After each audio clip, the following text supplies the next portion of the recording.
majored in geology at the University of Nebraska. I studied the local aquifer and sand hills extensively. I want to start off by saying that any work that was done by the company Entrix, you got to understand one thing. They are paid by the petroleum companies to give the petroleum companies the results that they want. For the State Department to use the same company the petroleum companies use to write their environmental impact statement is dishonest. It calls into question the integrity of the State Department. It also calls into question the relationship between the State Department and TransCanada.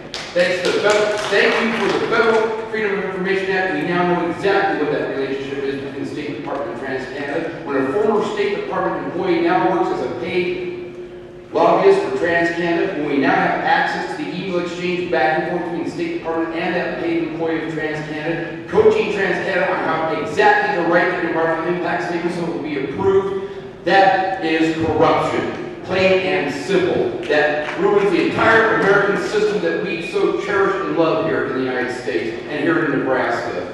When you have Entrix presenting junk science and repeating over and over again, the well, aquifer is just a layer. It didn't stand throughout the same place. That goes along with each other. It will not penetrate. Bull.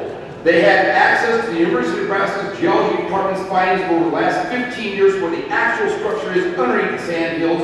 It is a series of interlocking streams and riverbeds that were there 30,000 years ago that were covered by the sand dunes. Once the water reaches the aquifer, it follows those underground streams, just like their surface streams. The lie they hear over and over again, it moves a foot a day. That's only 365 feet a year. Bull. It moves miles. It moves miles in a year. Ask the residents of Grand Island, Nebraska. It's taken 31 years of cleanup on the old ammunition plant down there. That was approximately 455-gallon drums of carcinogenic toxins. It has gone from the northwest side of Grand Island, under the city of Grand Island, to the southeast side of Grand Island.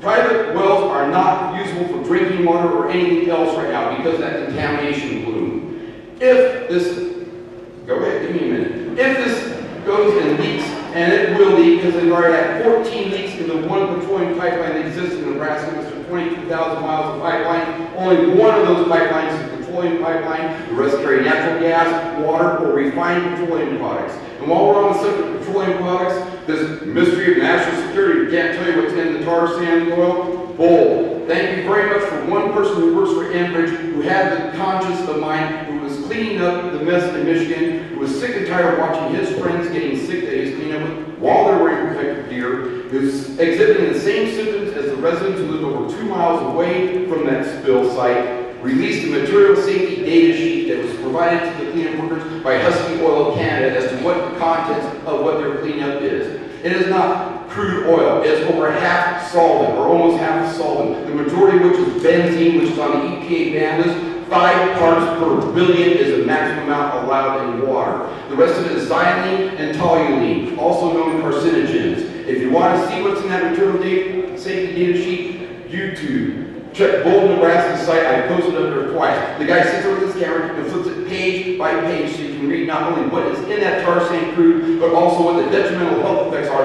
of exposure to the contents of that tar sand crude. It is poison. Plain and simple. Oh, you want to cut me off after 2 minutes? Oh, thank you very much for another sticker. We are here to find the truth, and the truth will come out. That is the whole purpose of these hearings, is to listen to the truth.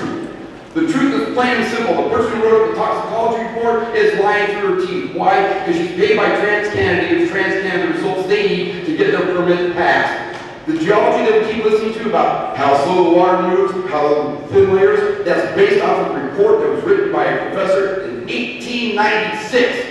I think since then we've been able to find a lot more about what's going on underneath these sand dunes out here that are 300 feet thick. Like I said, ground penetrating radar is a really wonderful thing. So is all the test boards the University of Nebraska did. Why isn't that data in there? Because the data that we came up with from our great university, the University of Nebraska, was discounted by TransCanada's people as not being beneficial to their cause. Whatever happened to the truth? Whatever happened to the truth in Washington, D.C.? Whatever happened to our elected officials and our federal government standing up for the people of the United States, standing for the citizens of Nebraska, standing for each and every one of us as individuals? If that permit is approved, and when that leaks in the overall aquifer, it's not going to spread very slowly. It's going to be a direct mainline injection into the jugular vein of our state. Think about this very carefully. We already have state laws in place that have well field protection zones around the wells of our community. because we know how precious our well water is. Now we have an unregulated, unfettered crude oil pipeline full of benzene, toluene, and xylene leaking directly into our aquifer. It's already, the Keystone 1 has already failed 14 times that we know of. Now, that's what's been reported. That's way above the projected failure rate for the Keystone XL. XL does not stand for extra large, it stands for extra leaky.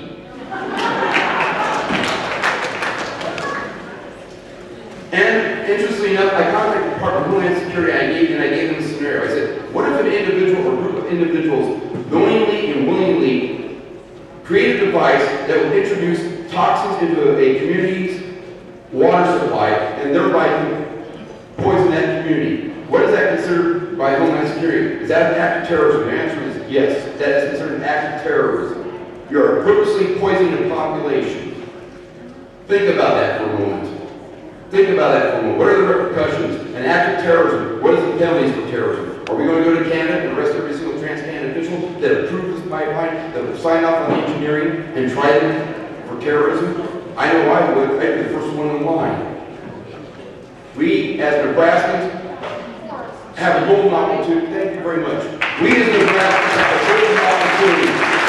I'm a fourth-generation Republican. I stand side by side, shoulder to shoulder with my friend Ben Gottschall, a young progressive. Why? Because there's things that are more important than petty party politics. There are things that are called what's right by the people, what is right for the citizens of this state. I'm fourth generation. My grandmother was born in Ashland, Nebraska, on the edge of the sand hills. My roots run deep. As a Boy Scout, I came up here and canoed the Cedar, the Loop, the Middle Loop, the North Loop, the South Loop, the Niobrara, the Snake, the Wood River. Anything in Nebraska we can put a canoe in, our scouts could put a canoe in. And guess what we discovered when we were canoeing in the sand hills? When you got stuck on a sandbar, you had to be very careful when you hopped out of your canoe for fear that you accidentally fall into a spring. When TransCanada's people tell you that don't worry about it, the aquifer, you'll understand, bull. The aquifer is at the surface all over the sand hills, and we all know it. Every time you cross that bridge on 281 over the Cedar River, where's that water over the Cedar River coming from? It's coming from a spring out of the Ogallala Aquifer. It's being fed by springs in the bed of that river. Why? Because that river is at the intersection point of the Ogallala Aquifer and the surface. Every single river in the sand hills is fed by the Ogallala Aquifer. The Platte River, it gains water on the north bank from the Ogallala Aquifer. It loses water on the south bank back into the Ogallala Aquifer. Because why? It intersects the water table. That same Platte River is also the water supply for the city of Lincoln where I live and for part of Omaha.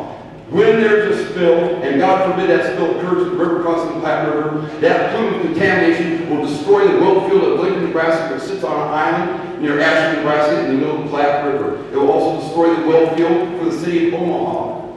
Is TransCanada willing to assume the cost of supplying drinking water to those two cities forever? No.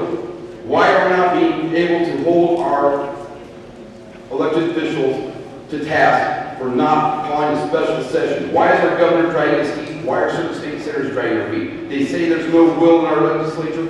Bull. It was killed in 3 different bills were submitted to the Natural Resources Committee to regulate the TransCanada pipeline, to assign liability for all cleanup costs. We want to wind up like the state of Michigan, which right now is in for over $650 million in cleanup costs for the Enbridge spill. That is nearly this state's entire annual budget. One spill could easily go to $1 billion if it's in the wrong place. Are we willing to take that risk as taxpayers in Nebraska? Because our governor drags his feet and will not do what he's supposed to do, what he's elected to do, what he represents the state. Now that he's killed the committee 3 times, 3 separate bills, look at the votes, look at the party lines, look how it splits, and look at who financially backs those people who voted against it. It's Americans for Prosperity. And who's their financial backer? The Koch brothers. And what is their share of this? They tend to make tens of billions of dollars refining this oil in their refineries in Texas. They are the ones who are spearheading this whole thing. Start thinking when you sign your bill, when you sign your ballots and vote people, and start putting pressure on people like Senator Smith, Senator Larson, and all the others up here in this area who are supposed to be representing you and your interests. Start putting the pressure on them. Start putting the pressure on them. Call that special session. Tell them flat out, you don't do it, we're not voting for you next time. You're done. You want to destroy our livelihood, we'll destroy your political career. Fellow citizens of Nebraska, thank you very much. Thank you very much for the chance to speak. It's time the truth comes out. It's time the truth comes out. The State Department evidently is independent trans candidates we have, thanks to the Federal Freedom of Information Act, the email records that prove it. They coach trans candidates on how to write an environmental impact statement. Who do they use to write the State Department's environmental impact statement? The State Bill of Road for trans candidate. Gee, it's like taking Johnny's over and putting your name on and handing it in. The State Department has at its disposal a truly independent source to look at this and write an environmental impact statement. It's called the United States Geological Survey. It's called the Environmental Protection Agency. It is very interesting how all times when the State Department's EIS came up for review, the EPA went thumbs down. It's not complete enough. Does not accurately look at what's going on. They know better than what happens. Their shoes shouldn't put off the site because it's not the answer the State Department wants. It's not the answer trans candidate wants. Think about that, everyone. Tomorrow morning, think about it tonight when you go home, and think about that next time you step into the voting booth. Just because there's an R behind their name does not mean they're representing your best interests. I'm a fourth-generation Republican, and I am ashamed of the Nebraska Republican Party right now for not standing for Nebraska citizens and instead of any other trans candidates who already are not giving us illegal campaign contributions. Think about that. Our governor and our attorney general both were caught red-handed with illegal campaign contributions from trans candidates in their coffers. Oh, they gave them back in return, but did that do anything to change their mind? No, it did not. Thank you very much. Thank you.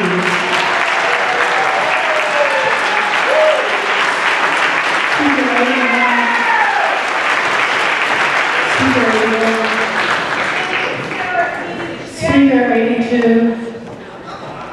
Wow. Well, you guys cussed all night. That was only once from us. Yeah. My name is